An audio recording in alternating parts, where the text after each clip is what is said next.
यस्य भूमिः त्वमन्तरिक्षमतोदरम् दिवं यश्चक्रे मूर्धानम् तस्मै ज्येष्ठाय ब्रह्मणे नमः। यस्य सूर्यश्चक्षुश्चन्द्रमाश्च पुनरान् अग्निं यश्चक्रास्यम् तस्मै ज्येष्ठाय ब्रह्मणे नमः। यस्य वातावरणं चक्षुरंगिरसो भवन् दिशो यश्चक्रे प्रज्ञाने तस्मै ज्येष्ठाय ब्रह्मणे नमः। यो भूतं च भव्यं च सर्वं यश्चादितिष्ठति स्वर्यस्य च केवलं तस्मै ज्येष्ठाय ब्रह्मणे नमः। तस्मै ज्येष्ठाय ब्रह्मणे।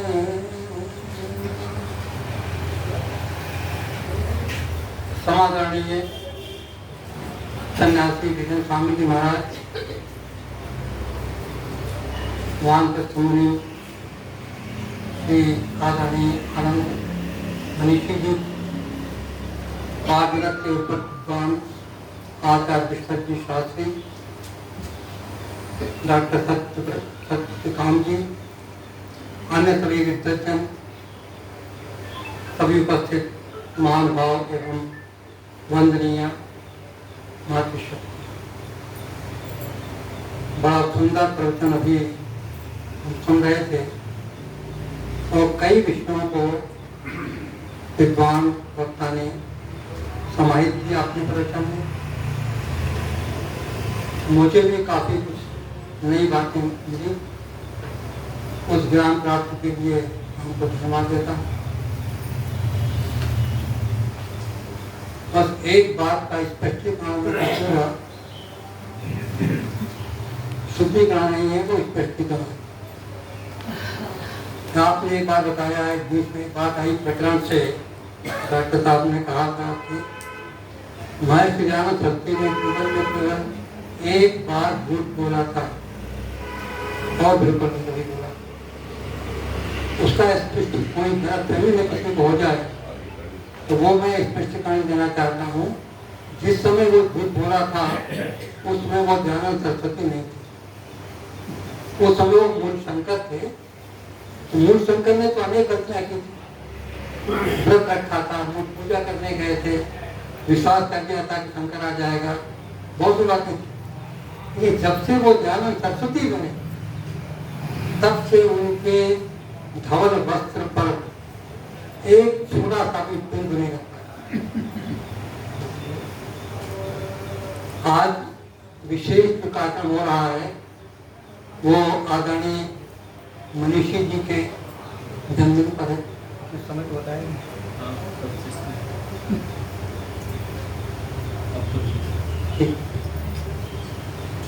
उन्होंने जीवन में 89 शरत ऋतुएं देखी। मैं बसंत नहीं कह रहा हूँ यहाँ पर, क्योंकि वेद में कहा गया जीवन में शरदा शतम, तो शरदा शरद की बात की गई और ये शरद जो चल भी रही है तो 89 शरद ऋतुएं देख ली है। मैं ये चाहूँगा, परमात्मा से प्रार्थना है कि वो 100 शरद देखें और स्वस्थ रहते हुए देखें। मेरी बात पर मैं पूर्व वक्ता या और लोगों के खिलाफ हो सकता है, वेदांतार बोल रहे कि सीमित क्यों कर रहे हैं उनको 116, 116, 150, 200, 500, पर मैं केवल जीवित रहना ही पर्याप्त नहीं मानता। ये शरीर तो अनित्य है, इसको तो आत्मा छोड़कर जाएगी और धीरे धीरे इसका ह्रास भी होगा, कमियां भी आ जाएंगी। तो मैं ये मानता हूँ अपने लिए, दूसरों के लिए अपने मानता हूँ और परमात्मा से प्रार्थना करता हूँ। और सही बता दूँ आपको, मैं संध्या करते समय जब इस मंत्र को पढ़ता हूँ, सत्येश्वर मंत्र को, तो मंत्र पढ़ने के बाद मैं हिंदी में प्रार्थना करता हूँ परमात्मा से, हे ईश्वर आप उसको बेशक 100 वर्ष तक मैं जीवित रखें, पर जब तक आप इस शरीर में मुझको रखे हुए हैं, जब तक मैं शरीर में हूँ, तब तक ये शरीर कुछ काम लायक है। आपकी उपासना कर सकें, दूसरों को अनुभव कर सकें, तो शुभ सकाम शुभ कर्म कर सकें और निष्काम कर्म कर सकें, तब तक तो ठीक। और पैरालाइज होकर के 10-20 साल तक बिस्तर में पड़े रहने का अच्छा तो ये है कि आज मैं अक्सर विचार करता हूँ, सोचता हूँ, कभी कभी जब यहाँ आता हूँ तो कभी कभी तबीयत कुछ ऐसे रहती है। आज भी कुछ की थोड़ी गिरावट लग रही थी, तो मैंने कहा अगर मैं जिस समय मंत्र पढ़ता हूँ प्रारंभ में और ओम करता हूँ, अगर परमात्मा कृपा से उसी समय प्राण निकल जाए तो वाह क्या कहना। तो मेरी फर्स्ट चॉइस परमात्मा से ही है कि मंच पर मैं बोलता हुआ से क्या, तो मैं मनुष्य जी नहीं कह रहा हूँ, अपने लिए कह रहा हूँ। आप तो अनंत काल तक जीवित हैं, लेकिन स्वस्थ रहें, चलते फिरते रहें और दूसरों का भला जैसे भी कर रहे हैं वैसे करें। अब मैं ऐसे विषय पर आता हूँ जो सामूहिक विचार उठाऊंगा। प्रारंभ में आपको लगेगा कि धार्मिक वातावरण में, आसमान मंदिर के सत्संग में, ये धार्मिक विषय को छोड़ करके इन्होंने एक राष्ट्रीय या सामाजिक विषय को पकड़ लिया। धर्म के किसी विषय की चर्चा क्यों नहीं करनी। साधक हैं तो मन की बात बताते थे, हम लोग कैसा घूमते हैं। पर मैं आज ये सब कुछ नहीं कहूँगा, इसलिए नहीं कहूँगा कि मेरे सामने एक भयानक चित्र दिखलाई पड़ता है और आंख बंद कर लेने से विपद घट नहीं जाती। आज हमारे देश की जो अवस्था है, इसको बताने के लिए मैं दिग्गज लोगों ने हैदराबाद सत्याग्रह का इतिहास पढ़ा होगा, उस समय मैंने जाना चाहता हूँ। आजादी के पहले भी, आजादी के कुछ महीने बाद तक भी, जब वहां निजाम का शासन था हैदराबाद के भीतर, तो आसमान में इस प्रकार से बैठ करके आप भजन नहीं गा सकते, यज्ञ नहीं कर सकते, उपदेश नहीं दे सकते। 80% हिंदू जनता होते हुए उस निजाम साहिब के विरुद्ध आप कुछ नहीं कर सकते थे, कोई शासन कर। उसने सेना बना रखी थी एक अलग, और उस समय जो स्थिति थी उसे लड़ने के लिए कौन आगे आया? आर्य समाज। महात्मा नारायण स्वामी समय साधु सभा के प्रधान थे। आज भी स्थिति हो रही है। मैं समाचार जो सुनता हूँ, जो देखता हूँ, और जो आते हैं व्हाट्सएप आदि के द्वारा वीडियो आते हैं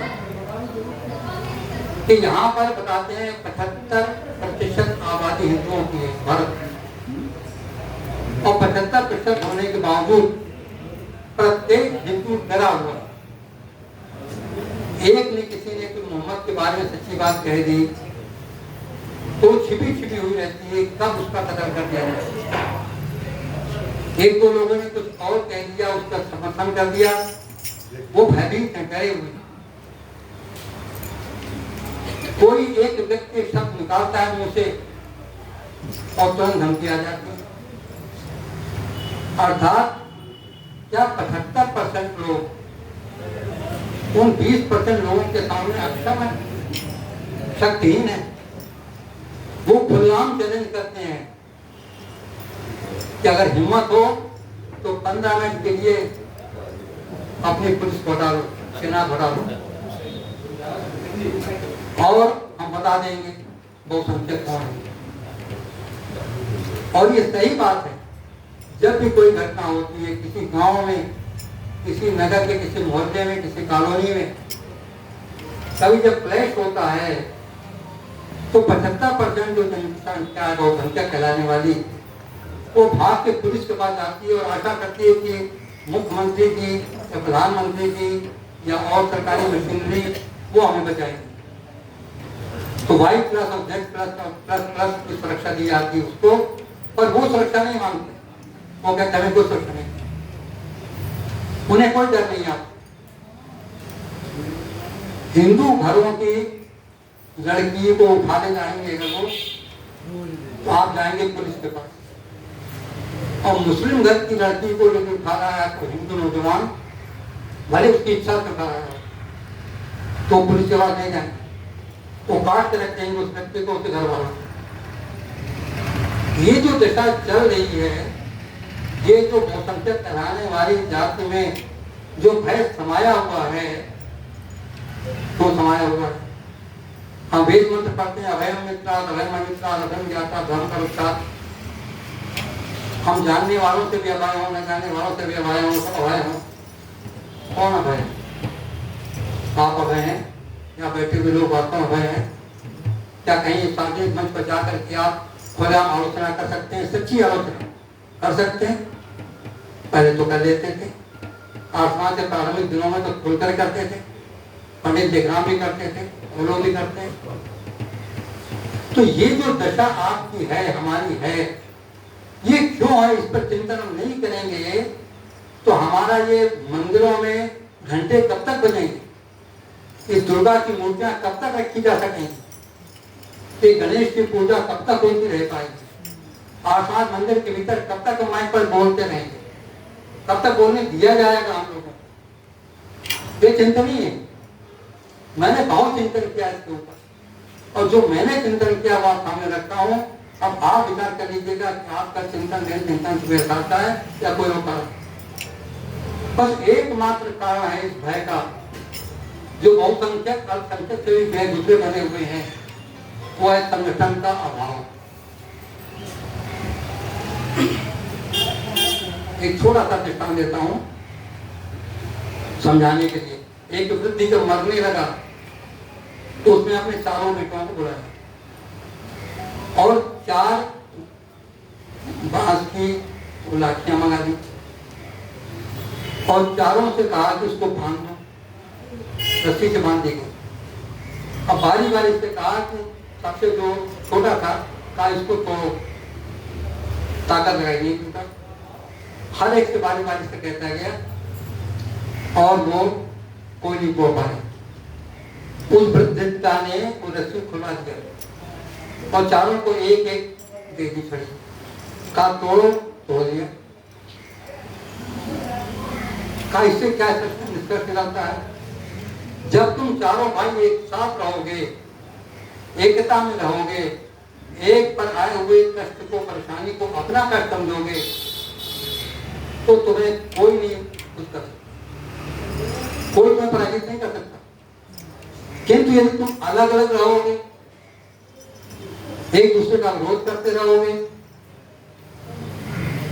तो आपको सब तोड़ देंगे, आप किसी लायक नहीं रह जाओगे। ठीक यही बात उस समय यहाँ के भारत के हिंदू जनता पर विचार ये भी कर लेना, ये जो यहाँ पे जो अपने को हिंदू कहते हैं या हम लोग आर्य कहते हैं, जो भी कहते हैं, ये कहीं बाहर से नहीं आए और ना भारत के बाहर कोई इनका देश है जहां पर भाग के चले जाएंगे। औरों के पास तो बहुत से देश है, 58 देश है, हमारे पास तो कोई नहीं। एक नेपाल था, वहां भी साम्राज्यों ने उसको भी राजा को मारवा दिया, अब तो कोई नहीं है। और एकमात्र देश बचा हुआ है, हमारा देश है, आर्यावर्त है, आर्य ही यहाँ निवास करके आए हैं। बाहरी लोग आए, आकर के हमारे लोगों को कुछ को अपने मिला लिया डरा करके, जिनको नहीं मिला पाए वही हम लोग हैं। तो हमारा जो देश पुश्तनी चला रहा है, हजारों लाखों साल से चला रहा है, और अपने देश में भी सुरक्षित नहीं है, तो कहाँ जाएं? चंद्रमा पर चले जाए, मंगल ग्रह पे चले जाएं, कहाँ चले जाएं? तो ये संगठन महत्वपूर्ण है, पर संगठन क्यों है? विचार करिएगा, संगठन क्यों नहीं है? संगठन इसलिए नहीं है कि विचार एक समान नहीं है, खान पान एक समान नहीं है, पूजा पद्धति एक समान नहीं है, कुछ भी समान नहीं। जो मांस खाता है वो भी हिंदू है, जो शुद्ध शाकाहारी प्याज आंसू नहीं खाता वो भी हिंदू है, जो मंदिर पूजा करने के लिए जाता है वो तो हिंदू है ही, जो कभी नहीं जाता है वो भी हिंदू है, जो नास्तिक है वो भी हिंदू है, मनुष्य पर हिंदू है, जो मानता है देवी देवताओं को वो भी हिंदू है, नहीं मानता है वो हिंदू है। क्या विचार है इनका? ऐसे ऐसे अच्छी स्थान पर बैठे हुए नाम लेने से क्या फायदा? ले सकता हूं। हिंदू और हिंदू लोग इनको बड़ा सम्मान दे रहे हैं, ऐसे लोग खुलकर कहते हैं कि मैं तो गोमांस खाता हूँ, आई टेक बीफ, स्टेटमेंट करता हूँ। उन्होंने कह दिया मैं तो दांत खाता हूँ। एक मंत्री भी है आपके इसमें के अंदर, उन्होंने कहा कि मैं खाता हूँ। एक बहुत बड़े फिल्म के एक्टर भी हैं, हीरो हैं, मैं मांस खाता हूँ। बहुत लोग अर्थात वो कुछ भी करते हैं, तो उनमें जो विचार है, खान पान है, जब एकता नहीं है तो उससे कैसे हो? आप लोगों ने भी अनुभव किया होगा, पर मैं तो अपनी बात करता हूं। इस लखनऊ के भीतर कई हमारे संबंधी हैं, कुटुंबी हैं, नजदीक के नहीं, दूर के, ससुराल साइड के, भाई ससुराल साइड के वगैरह वगैरह, दूर में भी हैं। पर उनके साथ मेरा इतना इंटरेक्शन नहीं है, उनसे मिलना जुलना, बात करना, आत्मीयता इतनी नहीं मैं मानता हूँ जितना आज समाज के सदस्यों के साथ मैं मानता हूँ, चाहे गाजीपुरम के हों, चाहे दशनगर के हों, चाहे चंदनगर के हों, चाहे इंद्रानगर के हों, चाहे कहीं के। मैं गया था, एक बार अजमेर गया था अपने किसी संबंधी के साथ में, तो वो आत्मा जी थे नहीं, तो पुस्तक वगैरह घूम घुमा करके सब लौट आए। हमने कहा ऋषि उद्यान कहाँ है, कैसे पता लगे? तो बेटी को मैं बैठे हुए मैंने देखा एक महिला को जो संध्या कर रही थी। मैंने कहा जिस चाल से संध्या कर रही है आत्मा जी हो। कल चूंकि मैंने पूछा कि माता जी, तो मैं बहुत छोटा था, मैंने कहा माता जी ऋषि उद्यान आपको पता है कहाँ पर? हाँ पास में तो है, स्टेशन से बच रहे और सामने है। रात हो चुकी थी, 8 बज चुका था, रात को ट्रेन भी आने वाली थी, 11 बजे ऐसे 50 की ट्रेन थी। मैं भागा और करीब करीब कुछ मैं सवारी नहीं मिली, मैं भागता भागता हुआ चलता भागता पहुंच गया, खटखटाया दरवाजा, और जो वहां सज्जन आए उसे मैंने बताया, कहना तो बंद हो गया। मैंने कहा एक बार अंदर दर्शन करा दीजिए, मैं बहुत दूर से आया हूँ और चला जाऊंगा ट्रेन से चित्तौड़गढ़ से। उन्होंने दिखाया, मुझको इतनी शांति मिल गई कि जैसे क्या चीज पानी करके। तो जिनसे विचार की समता होती है, विचार मिलते हैं, उनसे ही घनिष्ठता होती, उनसे ही अपनापन होता है। सबसे बड़ी बात यह है कि हम सारे हिंदुओं को एक विचार होना है। अब एक विचार होगा कैसे? 5000 साल पहले महाभारत हो गई, उसमें तमाम राजा समाप्त हो गए, राज व्यवस्थाएं छिन्न भिन्न हो गई, विद्वानों का सम्मान, गुरुकुल आदि सब नष्ट हो गए। तो जो बचे खुचे जो सत्य जानने वाले थे, उन्होंने अपने अपने मत के हिसाब से, अपने अपने स्वार्थ के हिसाब से, अपने मत के हिसाब से उन्होंने मत बना दिया, कोई संप्रदाय बना दिया, कोई कुछ बना दिया। भारत से बाहर की बात नहीं करता, भारत के भीतर किसी ने कहा शिव जी होते हैं, सबसे मानता मैं क्षय हो गए। किसी ने कहा विष्णु से बढ़कर कोई भी नहीं, वो वैष्णव हो गए। किसी ने कह दिया नहीं देवी दुर्गा सबसे ऊपर है, वो शाक्त हो गए। और सबके अलग अलग जो देवी देवता हैं वो सर्वोच्च बताए गए। सृष्टि कैसे बनी? तो वैष्णव ने कहा कि विष्णु से बनी, तो शैवों ने कहा कि शंकर से बनी, तो देवी के उपासक ने कहा कि देवी से बनी। देवी सबसे ऊपर है, क्योंकि जब सृष्टि बनाना हुआ तो देवी ने अपने हथेली पर उंगली को घिसा और जिसने से छाला बना और छाला फूटा, तो उससे जो पैदा हुआ ब्रह्मा। और ब्रह्मा से कहा ये पुराण की कथा में सुना रहा हूँ, मन गढ़ंत मैंने नहीं लिखी, तो मुझसे विवाह कर ले। ब्रह्मा ने कहा कि मेरी माँ उन्होंने मुझे पैदा किया, मैं नहीं कर सकता, मेरी बात नहीं मानता, जल दिया, छींट मारा, भस्म हो जाए, ब्रह्मा भस्म हो गया। ऐसे विष्णु को भस्म कर दिया। जब शिव को भस्म करने की बात आई तो शिव ने कहा कि मैं क्या कहूँगा, पर माता जी बता दो ये दोनों रात के ढेर कैसे? कहा तेरे भाई हैं, बात नहीं मानी थी। मानूंगा मैं माता जी, विवाह करना है मुझको, विवाह कर लूंगा। तो आप जब पुरुष पैदा कर सकती हैं तो आप नारी पैदा कर सकती हैं। तो मेरे लिए एक नारी पैदा कर दीजिए, उसे कर लूंगा। अब वो चक्कर खा लेंगे क्या दुर्गा माता, सबसे बड़ी माई शक्ति क्या कर सकते हैं पुराण काल के साथ, पुराणों के साथ।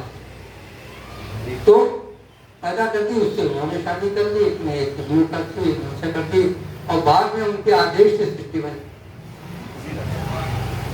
वैष्णव कहेंगे नहीं ऐसा नहीं था, वो तो हमारे भगवान विष्णु जी थे, वो लेटे हुए थे। कहाँ लेटे थे? क्षीर सागर में, दूध का समुद्र था, इस पर लेटे थे शेष नाग पर, सांप की कुंडली में लेटे हुए। तो उनके लेटे लेटे उनके नाभि से कमल निकला, कमल की नाल, और वो लंबी सी नाल के ऊपर कमल का फूल था, और कमल के फूल पर ब्रह्मा जी को बैठा दिया और कहा ब्रह्मा जी अब तुम सृष्टि को बनाओ। तो विष्णु के आदेश से कमल के ऊपर बैठे हुए ब्रह्मा जी ने सृष्टि की रचना की। आप अनुमान कर सकते हैं कितनी कष्ट हुआ होगा ब्रह्मा जी को, कितना उनको कहती कि बहन जी ये भी आई थी, कमलेश जी कह रहे थे कि ये मन बड़ा चंचल है और मन में बस नहीं रहता। तो ब्रह्मा जी की हालत पूछी, कमल के ऊपर बैठे हैं, कमल की नाल पतली सी नाभि से आई है, कहीं नाल हिल गई तो गिरे, कहीं विष्णु जी ने करवट दे दी तो पूरा कमल नाल में ब्रह्मा जी के गिरा। इस बात को भी मैं एक उदाहरण मैंने दिया है, उदाहरण देने को मैं 2-3 घंटे दे सकता हूँ। समय की बाध्यता मैं कोशिश करूंगा, समय आपने जो दिया है उससे कुछ सब कुछ बढ़ भी सकता है, पर ये बात पूरी करूंगा और अंत में जब मैं अपनी बात पूरी करूंगा तब आपको पता लगेगा ये कितना महत्वपूर्ण प्रश्न आज का था कि जो हमको विचार इस पर करना ही चाहिए। इससे मैं सोच करके गया था, वो बातें संक्षेप में आपका रखना। तो ये जो विचार है, जो कुछ भी है, क्या सारे लोग मान लेंगे? जो बुद्धिजीवी व्यक्ति हैं, पढ़े लिखे लोग हैं, जो मान लेंगे? कि आज के नौजवान जो पढ़ा लिखा है क्या मान लेगा? दूसरी बात, ये जो हमारी जो मनगढ़ंत बातें हैं, विधर्मी लोग इसका फायदा उठा करके हम पर तीर नहीं चलाएंगे क्या? आप यहाँ पीछे तो पर्याप्त कहते हैं, आपके जो इंद्र थे वो तो अहिल्या के साथ उन्होंने दुष्कर्म किया, एक ऋषि की पत्नी और दुष्कर्म किया जिसने इंद्र। और बताते हैं ब्रह्मा जी ने अपनी बेटी के साथ किया, सरस्वती के साथ। मैं केवल ये कहना चाहता हूं कि ज्यादा कुछ नहीं करना है।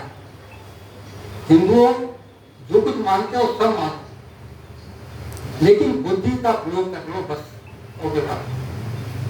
अब जैसे एक शब्द है इंद्र, इंद्र के अर्थ क्या होते हैं? तो कहीं देवताओं का राजा है, तो अगला प्रश्न हो जाएगा देवता किसको कहते हैं? तो ये प्रश्न उत्तर नहीं मिल पाएगा। तो इंद्र कहते हैं जो इस पूरे सृष्टि का स्वामी है। कौन है? ईश्वर है। तो ईश्वर भी इंद्र के अर्थ परमेश्वर के भी। इंद्र है जो इंद्रियों का राजा है। हमारे शरीर में इतनी इंद्रियां हैं, ज्ञान इंद्रियां, कर्म इंद्रियां, मन। ये 11 इंद्रियों का स्वामी कौन है? आत्मा। तो इंद्र का अर्थ क्या हो गया? आत्मा। जो हमारे पूरे राष्ट्र का स्वामी है, राज्य का सबसे बड़ा अध्यक्ष है, राष्ट्राध्यक्ष है, प्रधानमंत्री है, उसका नाम भी इंद्र है। इंद्र को कहते हैं राजा, इंद्र का राजा। तो इस प्रकार से एक ही शब्द के कई अर्थ होते हैं, और इंद्र का अर्थ बिजली भी है। यहाँ 33 देवता, 33 कोट देवता बताते हैं, और इंद्र प्रजापति 32-33 में आते। तो बस मैं ये कहता हूँ कि जो कुछ भी गाथाएं कथाएं आप पढ़ते हैं उसमें थोड़ा सा बुद्धि का प्रयोग कर लिया जावे तो बातें सब नहीं है, खाली मानने की बात है। पिछले प्रश्न में मैंने इसके 8-5 घंटे में जो आई होंगे लोग सुना होगा, मैंने बताया था कि प्रतिपक्ष क्यों मनाया जाता है, इन्हीं दिनों में क्यों मनाया जाता है, और ये पितर क्या है और इनका करना क्या मतलब रखता है। केवल समझने की बात है। ये जो कार्यक्रम चल रहा है ये सब सनातन वेद प्रचार मंडल का कार्यक्रम और मानव धर्म सम्मेलन के साथ में लिखा हुआ है। ये मानव धर्म क्या है और सत्य सनातन क्या है, इसकी चर्चा हो जाती है। नाम तो रखा आचार्य जी ने, अर्थ मैंने क्या समझा को बता। मनुष्य को ज्ञान कहाँ से प्राप्त होता है, ज्ञान कैसे मिलता है? ज्ञान तो सबको मिलता है, पशुओं को मिलता है, पक्षियों को मिलता है, सबको मिलता है, कीड़े पतंगों को मिल जाता है। एक चींटी आ रही हो, कीड़ा चला रहा हो, उंगली लगी उसके आगे रास्ता घुमा के चला जाएगा, उसको भी ज्ञान। कौवा बैठा हुआ है, नीचे खाली झुक जाएंगे, चींटा पत्थर खाने के लिए भाग जाएगा, ज्ञान सबको है। पर ज्ञान दो प्रकार का होता है, ध्यान देते जाइएगा इन भागों। एक होता है स्वाभाविक ज्ञान, एक होता है नैमित्तिक ज्ञान। स्वाभाविक ज्ञान परमात्मा ने सबको दिया, पशु पक्षियों को अधिक दिया है, मनुष्य को कोई अधिक नहीं दिया। पर मनुष्य को अधिक ये दिया है कि नैमित्तिक ज्ञान। मनुष्य का बच्चा पढ़ाने से जिस भाषा में पढ़ाना चाहिए पढ़ा सकते। आप भले ही हिंदी बोलने वाले हैं, अपने बच्चे को प्रारंभ में पैदा होने के बाद उससे अंग्रेजी में ही बात करिए तो अंग्रेजी भाषा बोलेगा, मातृभाषा उसकी अंग्रेजी है। संस्कृत में बोलिए, संस्कृत में। मैंने इस लोगों को देखा है, आचार्य विशुद्धानंद शास्त्री, वो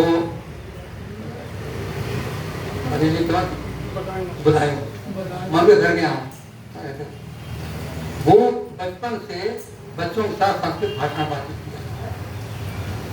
और ये बरेली की माता सावित्री देवी, वो मेरे जमाई के आसपास उत्सव पर मेरी माता जी प्रधाना थी, मेरे घर पे ठहरी थी। और उनके साथ उनका एक बेटा भी आया, छोटा छोटा 5 साल, उससे वो संस्कृत में बात करती 5 साल की। पता लगा ये कि घर के भीतर वो उनके पति संस्कृत में ही वार्तालाप करते हैं और बच्चों से भी करते हैं, उनकी मातृभाषा। धर्मीय जी भारतीय जो पुराने समाज के थे, एक गोरखपुर के उत्सव में वो भी गए थे, मैं भी गया था, 2 उत्सवों में। तो जब मैं पीपीगंज वाले उत्सव में गया तो वहाँ जो ठहरा है कि हमें एक ही कमरे के भीतर एक ही डबल बेड पर धर्मीय जी में दोनों उन्होंने अपनी उसको बेंगलोर वाली बेटी, जो बड़ी बेटी थी, उसको फोन लगाया और संस्कृत में बातचीत करते हैं। और फिर मुझे कहा कि ये साझा की है, इनको तुमने चर्चा सुन रखी हमारे मुख से, जो बात भी करना। मैंने बात हिंदी में किया, उनसे संस्कृत में बोलना मुझे आता नहीं। तो बाद में बताया, मुझे पूछा कि आप उससे आप कह रहे थे कि वो कौन कौन सी विदेशी भाषाएं जानती है। विदेशी भाषाएं भी जानती है, अंग्रेजी भी जानती है, हिंदी भी जानती है, संस्कृत में बचपन से पढ़ हमारा रहती है। तो नैमित्तिक नैमित्तिक ज्ञान मनुष्य को प्राप्त है, वैसा किसी और को प्राप्त नहीं। तो जब नैमित्तिक हमको प्राप्त है नैमित्तिक ज्ञान, तो कैसे प्राप्त हुआ? तो अभी तो प्राप्त होता है हमको माता से, पिता से, गुरु से, आचार्य से, विद्वानों से, ठीक है। पर माता पिता को किससे प्राप्त हुआ था? माता पिता। तो चलते जाइए, तो सृष्टि का जो पहला माता पिता था उसको कहां से प्राप्त हुआ?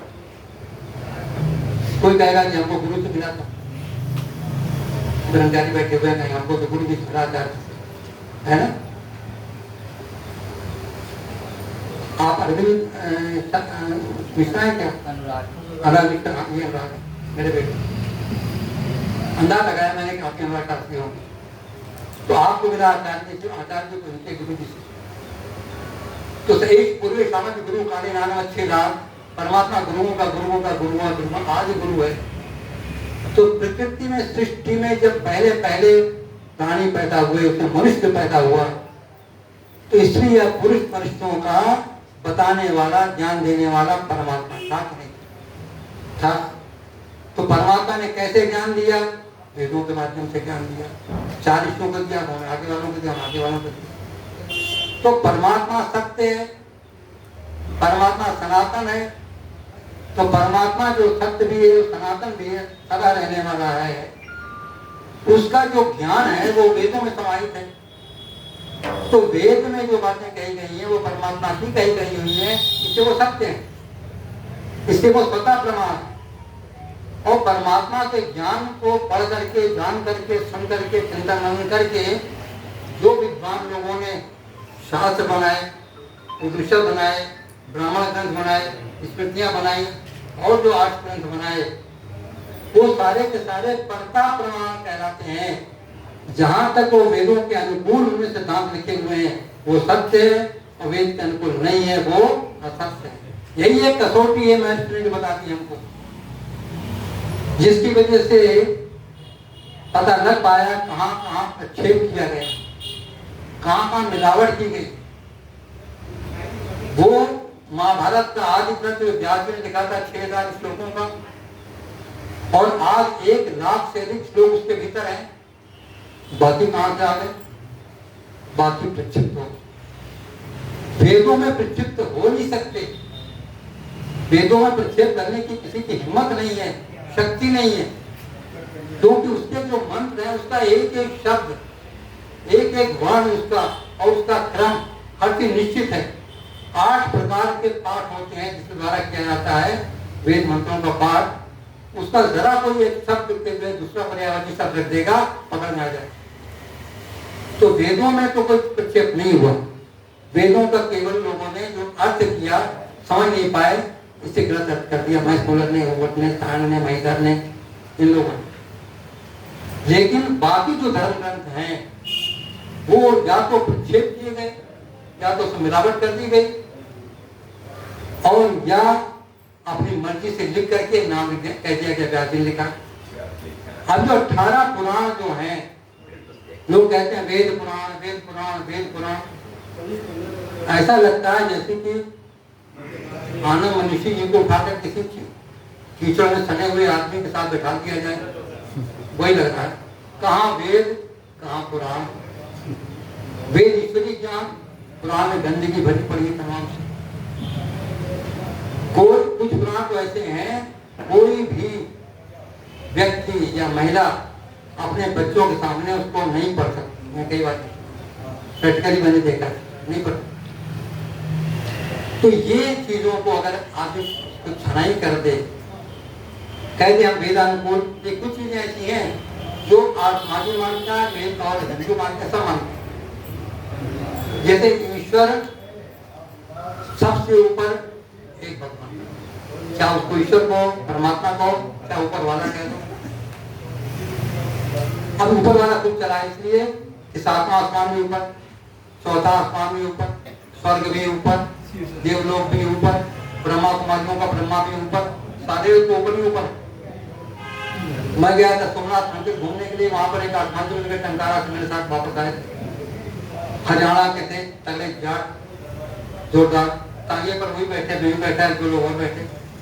चलते चलते क्या बात हुई, तांगे वाले ने कह दिया ऊपर वाला जाने। वो एकदम गुस्सा हो गए, ऊपर क्या है, ऊपर तो आकाश है। बेचारे चुप हो गए, ये क्यों, कोई बात चलेगी, ऊपर वाला जाने। अरे ऊपर वाला क्यों कहते हो, ऐसे कहो परमात्मा जाने या भीतर वाला जाने, हम तो भीतर ही हैं।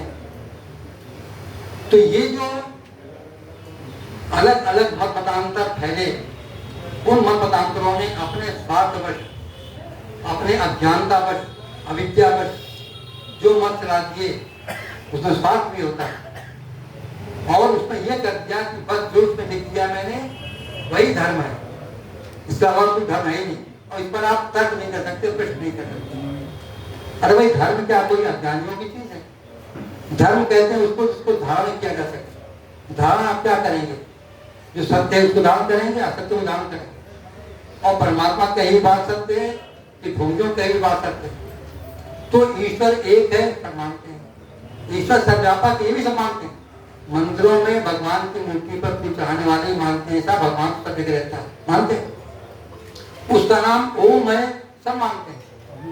शिव को भी कहेंगे, नमस्कार करेंगे, ओम नमः शिवाय, ओम गणपति नमः, जो भी है। अभी चंद्र घंटा वंटा को एक दिन देखा मैंने, ओम चंद्र घंटाय नमः।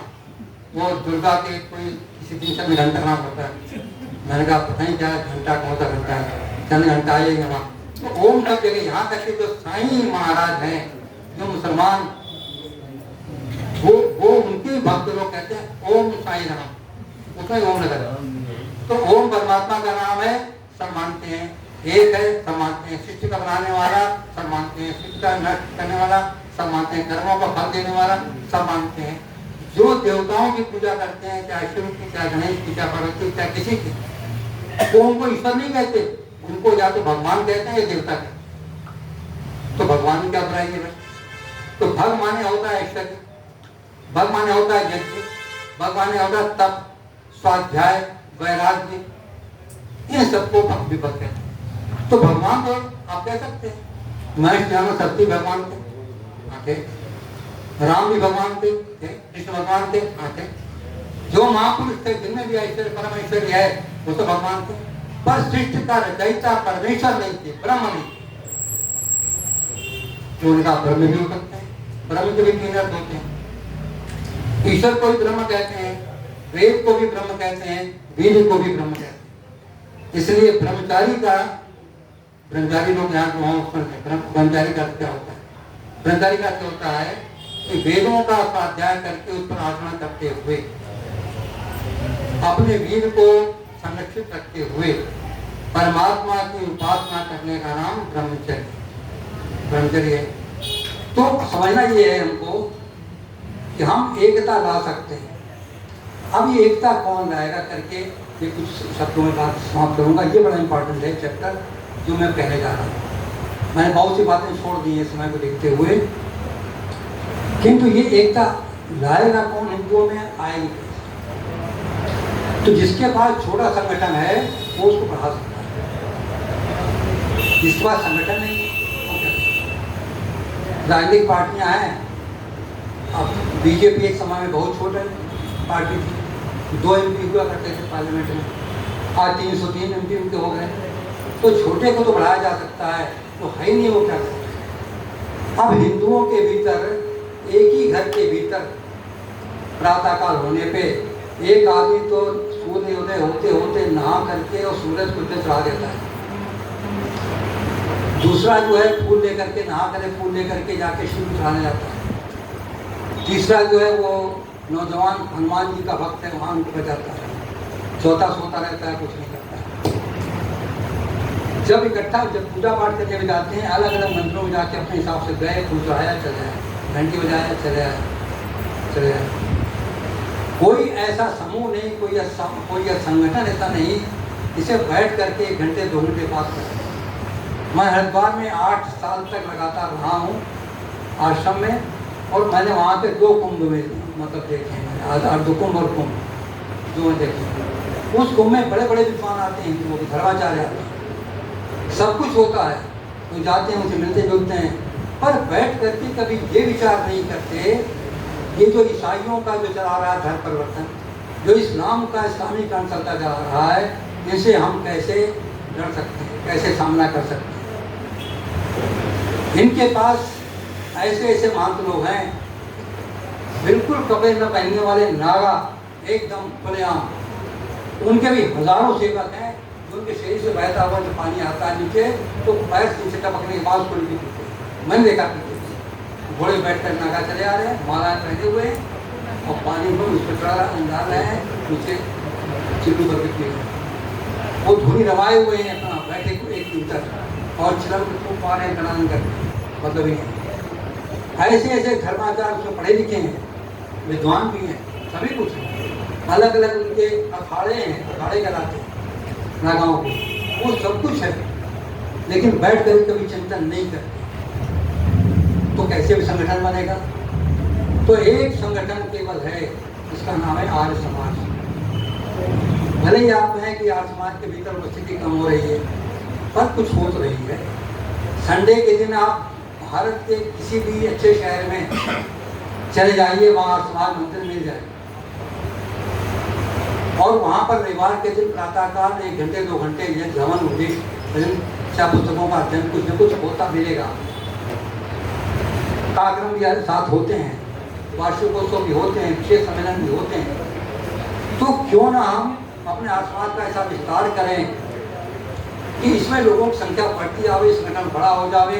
हमारे पास इस संगठन को चलाने वाले त्यागी, तपस्वी, वेदज्ञ और योगी राज महर्षि दयानंद सरस्वती थे। इसके भीतर तमाम ऐसे जिन्होंने अपने जीवन दे दिया हिंदुओं की रक्षा करने के लिए, चाहे पंडित लेखराम हो, चाहे स्वामी श्रद्धानंद हुए, हमारा हिंदू मुसलमान न बने, इसी के लिए पंडित लेखराम ने छुरा खाया। इसीलिए महात्मा लोगों ने सबने स्वामी श्रद्धानंद जी ने आदि ने अपने प्राण त्यागे, सब हुआ। तो इसको इसी को संगठित करना है। तो ये जिम्मेदारी है आर्यों के ऊपर। आर्यों को और बाकी हिंदुओं को समझाने की आवश्यकता है। आर्य लोग जो आर्य समाज के लोग हैं उनको दो मैं सलाह देना चाहूँगा। पहली बात तो वो ऑफेंसिव ना हो गए, आक्रामक न होना चाहिए। अगर कोई एक व्यक्ति मूर्ति पूजा कर रहा है, ठीक है, लीजिए उसको अपने साथ, धीरे धीरे आप बातें करते आइए, समझाते आइए, परिवर्तन हो जाएगा। ये बताइए, महर्षि ने जब आर्य स्थापना किया था 1875 में, उस समय या उसके पहले जब उन्होंने विचार और मूर्ति पूजा खंडन प्रारंभ किया था, उस समय उनके साथ कितने हजार लोग, कितने सौ थे वो भी। जब पाखंडे की खंडनी पताका फहराई हरिद्वार में, उस समय कितने उनके साथी थे? अकेले, बिल्कुल अकेले। और अकेले से हजारों लाखों हो गए, नहीं हो गए? आज विश्व के भीतर लाखों लोग आज समाज से संबंधित हैं तो महर्षि को अपना गुरु मान रहे हैं।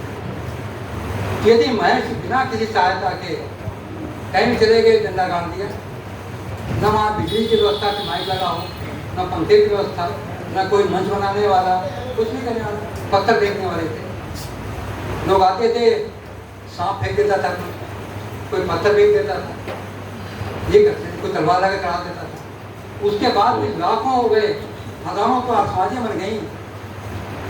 तो आज तो भारत के भीतर एक तमाम से उपदेशक हैं, मैं तो किसी गिनती में नहीं हूँ, अच्छे अच्छे उपदेशक कितने हैं।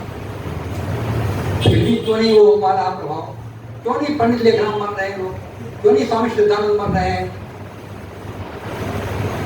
तो ये कारण क्या है? मैं कहा करता हूँ अपने प्रवचनों में, एक जलता हुआ दिया सैकड़ों हजारों दियों को जला सकता है।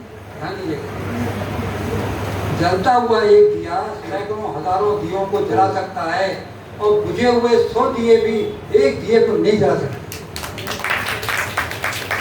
हम कौन हैं? स्वयं सोचें, हम जलते हुए दिए हैं कि बुझे हुए दिए? तो पहली आवश्यकता क्या है कि हम जलते हुए दिए बने। हर समाज के लोगों को महाशय जी लोग कहा करते थे, MDH मसाला, महाशय की हट्टी। वो पढ़े लिखे ज्यादा नहीं थे, सर पर टोकरे करके वो कपड़े बेचते थे, ताया चलाते थे, क्या क्या करते थे, मसाले बेचते थे। तो ऐसे वो महाशय जी जो होते थे, मतलब आसमाजी महाशय, मतलब आसमाजी, अगर कोर्ट के भीतर कोई गवाही देनी है और कोई महाशय जी दिखाई पड़ गए साफा पहने हुए बिल्कुल अपने स्टाइल से, कौन है? महाशय दुरीराम, इसी टाइप के नाम होते थे। जज कहता है महाशय जी ये, हाँ जी हाँ जी, बताइए आप बताइए।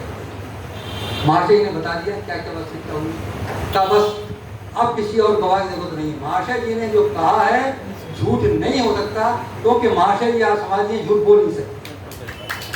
देखा ना, इस हमारे समाज का, इस मेरे संस्था का क्या ताकीद ये। तो आज ये बता दीजिए, दिल पर हाथ रख करके आप लोग अपने अपने हम भी रख लेते हैं, क्या हम आज जाकर एक कोर्ट में कहें कि हम आज समाज के उपदेशक हैं और हम जो कह रहे हैं सत्य कह रहे हैं, बात मान लीजिए, जज मान लेगा? मान भी सकता था। लेकिन जब दो लोग जा रहे हैं आज समाज के, एक ही आज समाज के कहते हैं हम प्रधान हैं, वो कहते हैं हम प्रधान हैं, एक ही सभा के वो कहते हैं हम मंत्री हैं, वो कहते हैं हम मंत्री, और दोनों जाकर कहते हैं कोर्ट के सामने, तो कोर्ट का आदमी इनको सच मानेगा कि उसे? हर समाज के भीतर नियम बनाया गया, न्यायार्थ सभा होगी, धर्मार्थ सभा, विद्यार्थ सभा और न्याय सभा। और न्याय सभा के पास न जाकर के अकबरुद्दीन जो जज बैठा हुआ है विजय का, मिल आड़ करके सर झुकाते हैं। ऐसे गोरखपुर के आसमान मैंने देखा, 2 में क्लैश हुआ कब्जा करने को लेकर के, बख्शीपुरा समाज जो वहाँ सतसोड़िया समाज है, एक चला गया पुलिस के पास, दरोगा आया जूता पहने हुए घुस गया एक शाला में, जूता पहने हुए चढ़ गया मंच के ऊपर, और पता ये क्या है, ऐसा क्या है, वैसा क्या है, हिम्मत नहीं किसी की कहीं जूता बाहर उतार कर दिया। मैंने सोचा कि ये थानेदार दरोगा मामूली सा, ये किसी मस्जिद में जा करके या जहाँ पर मजार होती है वहाँ जा जूता पहने चढ़ जाएगा, टांग तोड़ के रख देंगे, उसके पहले गर्दन काट देंगे। तो हम अपनी शक्ति को स्वयं समाप्त कर रहे हैं इन चीजों में फंस करके। तो पहली बात तो ये कि हम अपना स्वयं को ऐसा बनावें जलता हुआ दिया कि दूसरे लोग भाग।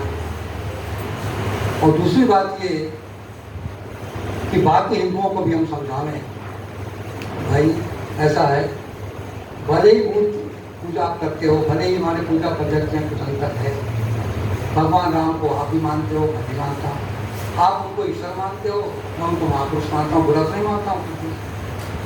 हम दोनों साथ रहेंगे तो कार्य आदमी कुछ नहीं कर पाएगा, साथ नहीं रहेंगे आप भी मारे जाओ, हम भी मारे जाएंगे।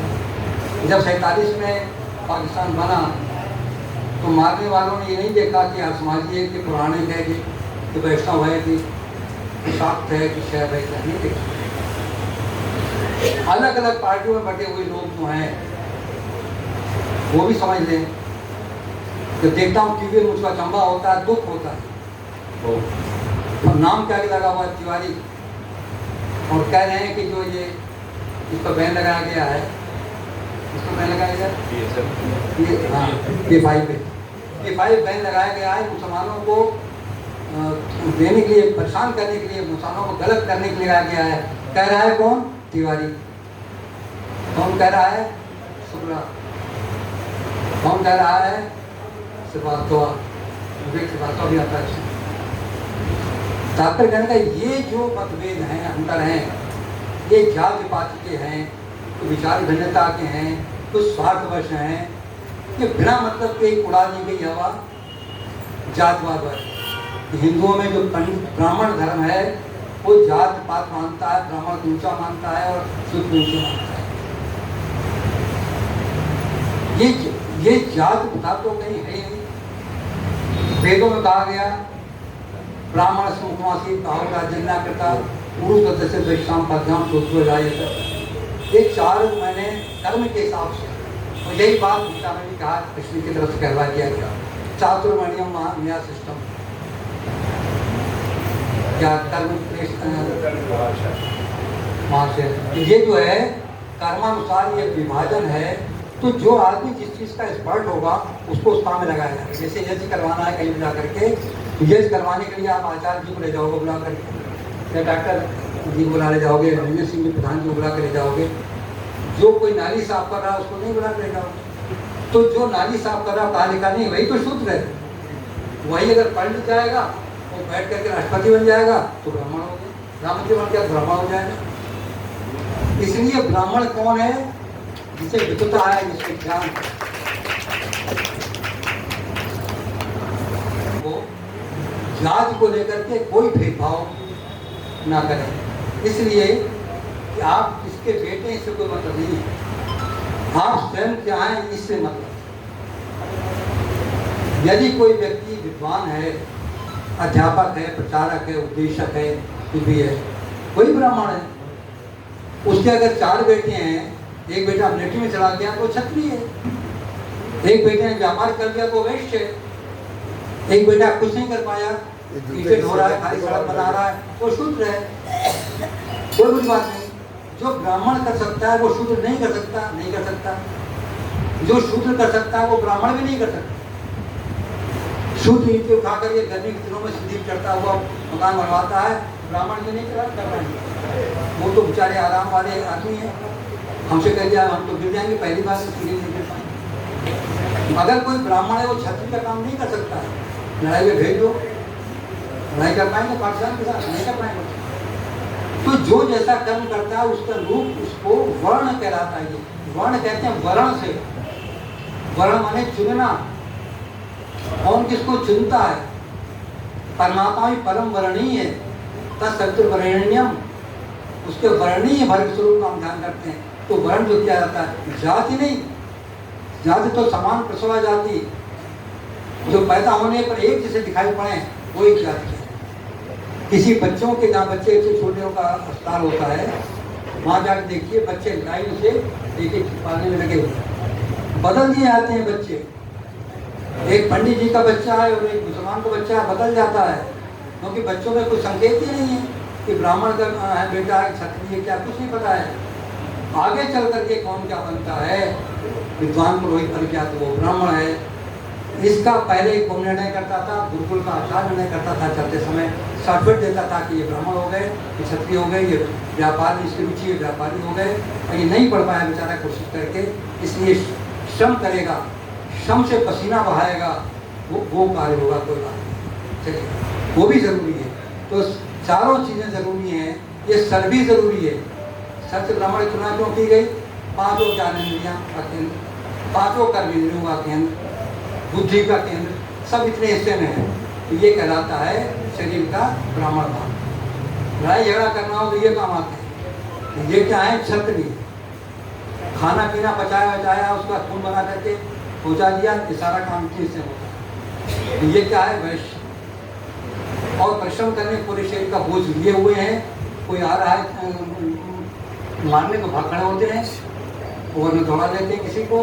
तो ये पैर जो हमारे ये शुद्ध है। एक बड़े विद्वान हुए हैं बरेली के बिहार शास्त्री, नर शास्त्री का एक उपदेश में सुना था, उसमें एक चीज अच्छी है।